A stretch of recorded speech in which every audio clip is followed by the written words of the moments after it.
Welcome back to the channel. आज हम start करेंगे with different and some terminologies जो कि हमें हेल्प करेंगी in the future clearance of the topics. First terminology जो अगर आज हम पढ़ने वाले हैं that is separation of powers. ये जो कॉन्सेप्ट है सेपरेशन ऑफ पावर का, ये सबसे पहले एरिस्टोटल ने दिया था, ये बोल के कि डेमोक्रेसी को हार्म करने के लिए कंसंट्रेशन ऑफ पावर कभी होनी ही नहीं चाहिए, जिससे कि डेमोक्रेसी अच्छे से फ्लरिश कर पाए जिन कंट्रीज से जिन नेशंस में वो है। सेकेंडली, ये वेल वर्स्डली रिटन फॉर्म में किसके द्वारा आया, that is by Montesquieu in 1748। उन्होंने अपनी एक बुक पब्लिश करी थी that is spirit of laws, जिसमें 3 मेजर पॉइंट्स स्टेटेड थे। फर्स्ट, कि पावर कॉन्सेंट्रेटेड नहीं होनी चाहिए, 3 ऑर्गन्स ऑफ स्टेट होने चाहिए that is executive, legislature and judiciary. तीनों ऑर्गन्स ऑफ स्टेट की पावर वेल डिफाइंड होनी चाहिए और कोई भी एक मेंबर सिर्फ एक ही ऑर्गन ऑफ स्टेट का पार्ट हो सकता है। ये 3 स्टेट किए थे मॉन्टेस्क्यू ने अपनी बुक में। नाउ अब हमें पता चल when we compare with USA and India, तो हमें पता चलता है कि यूएसए ने ये जो ऊपर मॉन्टेस्क्यू ने 3 जो स्टेटमेंट स्टेट किए थे उन तीनों को अडॉप्ट किया है। मतलब कि यूएसए में एक वाटर टाइट कंपार्टमेंट है, मतलब तीनों बिल्कुल अलग अलग हैं। लेकिन इंडिया में ऐसा नहीं है। जो सबसे नीचे वाला था स्टेटमेंट कि केवल एक पर्सन एक ही ऑर्गन ऑफ स्टेट का पार्ट हो सकता है, लेकिन इंडिया में जब हम देखते हैं कि prime minister headed by council of ministers, वो लेजिस्लेचर भी होते हैं और एग्जीक्यूटिव भी होते हैं।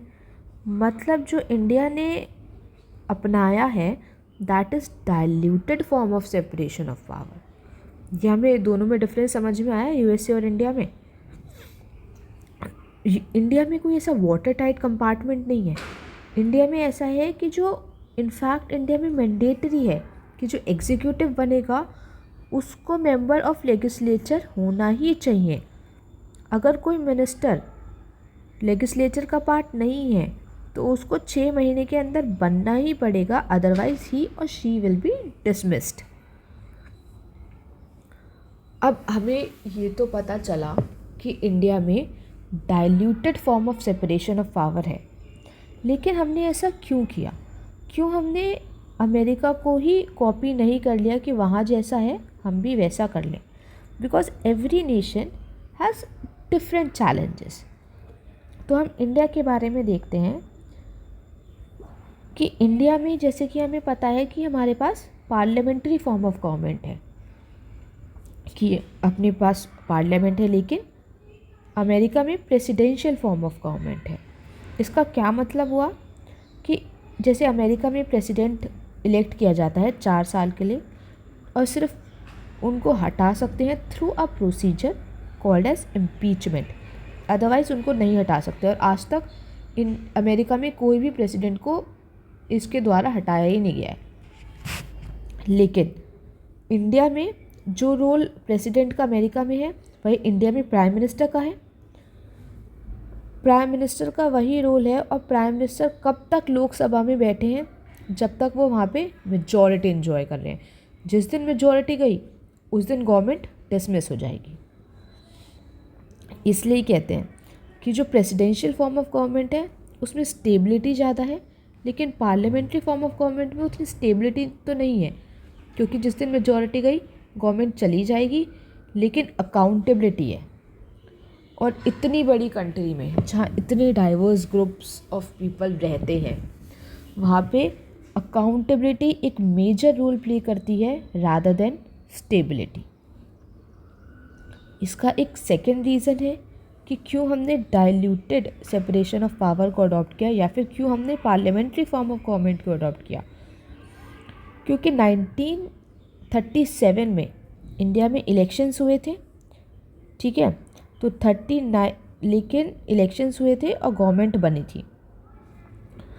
बहुत सारे प्रोविंशियल स्टेट्स में कांग्रेस पार्टी जीती थी और वहाँ पे वो सब मिनिस्टर्स बने थे आफ्टर इलेक्शंस।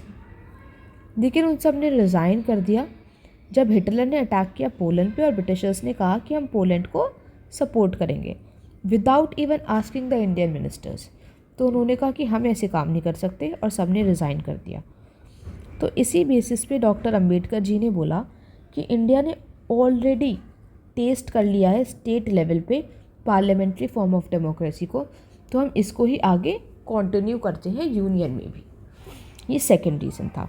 हमारे पास 2 रीज़न हो गए diluted form of separation of power के लिए। इसके थ्रू मैं आपको एक चीज़ बताना चाहती हूँ। जैसे हम कोई टॉपिक पढ़ते हैं तो ये नहीं कि हमने सेपरेशन ऑफ पावर पढ़ा और उसको छोड़ दिया। वो क्यों आया, उसके पीछे जजमेंट्स क्या हैं, अगर कोई आए हैं सुप्रीम कोर्ट के, तो हमें एक एक चीज़ को देखना चाहिए जिससे कि उसी टाइम पे वो पूरा टॉपिक कंप्लीट हो जाए। हमें बार बार उस टॉपिक पे नहीं जाना पड़े। और ऐसा भी नहीं हो सकता कि एक टॉपिक को हर बार पूरा कंप्लीट ही किया जाए। आगे जैसे हम पढ़ेंगे और भी चीज़ें बुक्स में पढ़ते हैं, लक्ष्मीकांत में पढ़ते हैं, तो या तो आप अगर सॉफ्ट कॉपी पे नोट्स बना रहे हो तो वो अलग ही बात है, तो आपके पास जगह होती है, या फिर आप पेज भी ऐड कर सकते हो। लेकिन अगर आप हार्ड कॉपी पे बना रहे हो तो आप दोनों साइड एक एक मार्जिन ड्रॉ करो, इतनी इतनी, या फिर एक साइड भी कर सकते हो, तो आप वहाँ पे ऐड ऑन कर सकते हो अपनी चीज़ें। Now coming on to the another topic,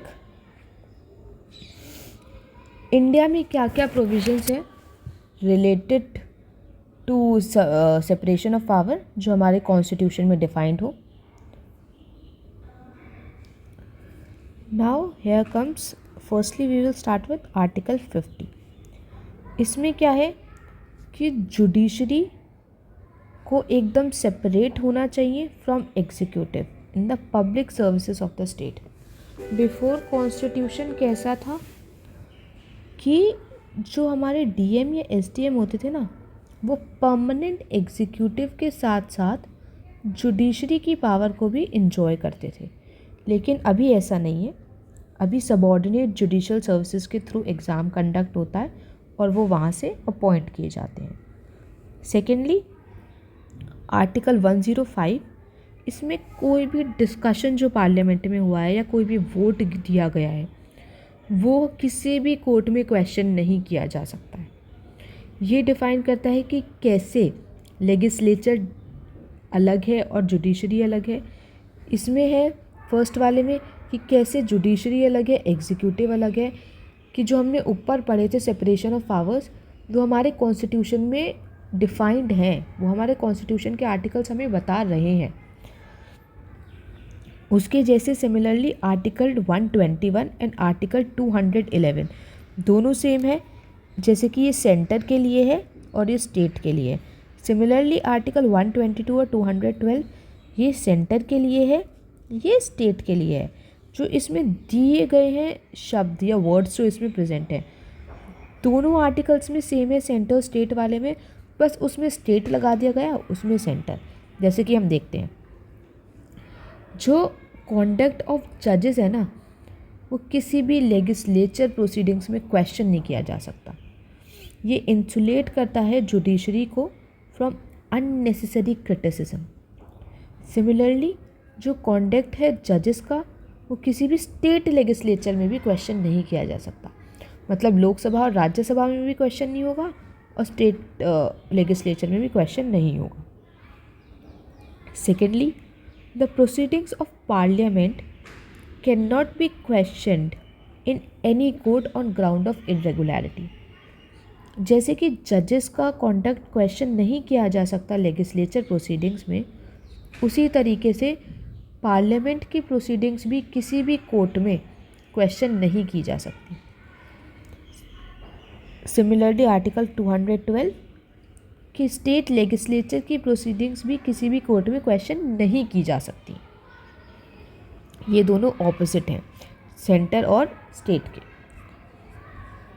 अब हमने अच्छी तरीके से पढ़ लिया है सेपरेशन ऑफ पावर्स को, कि सेपरेशन ऑफ पावर कॉन्स्टिट्यूशन में कहाँ कहाँ दिया गया है, हमने क्यों अडॉप्ट करी और होती क्या है।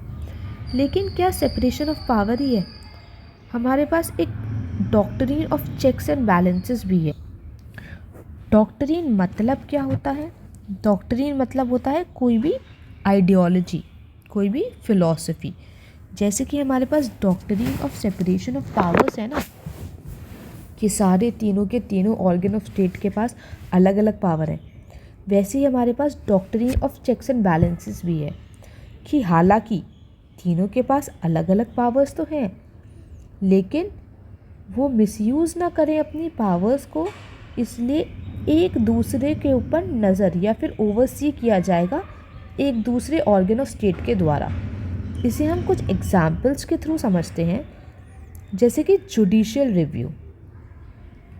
ठीक है, जुडिशरी कोई भी, चाहे वो कॉन्स्टिट्यूशनल लॉ हो, चाहे वो ऑर्डिनरी लॉ हो, वो लेजिस्लेचर के द्वारा कोई भी लॉ डिफ़ाइन किया जाए या नया लॉ बने, जुडिशियल रिव्यू के द्वारा उसको स्ट्राइक डाउन किया जा सकता है।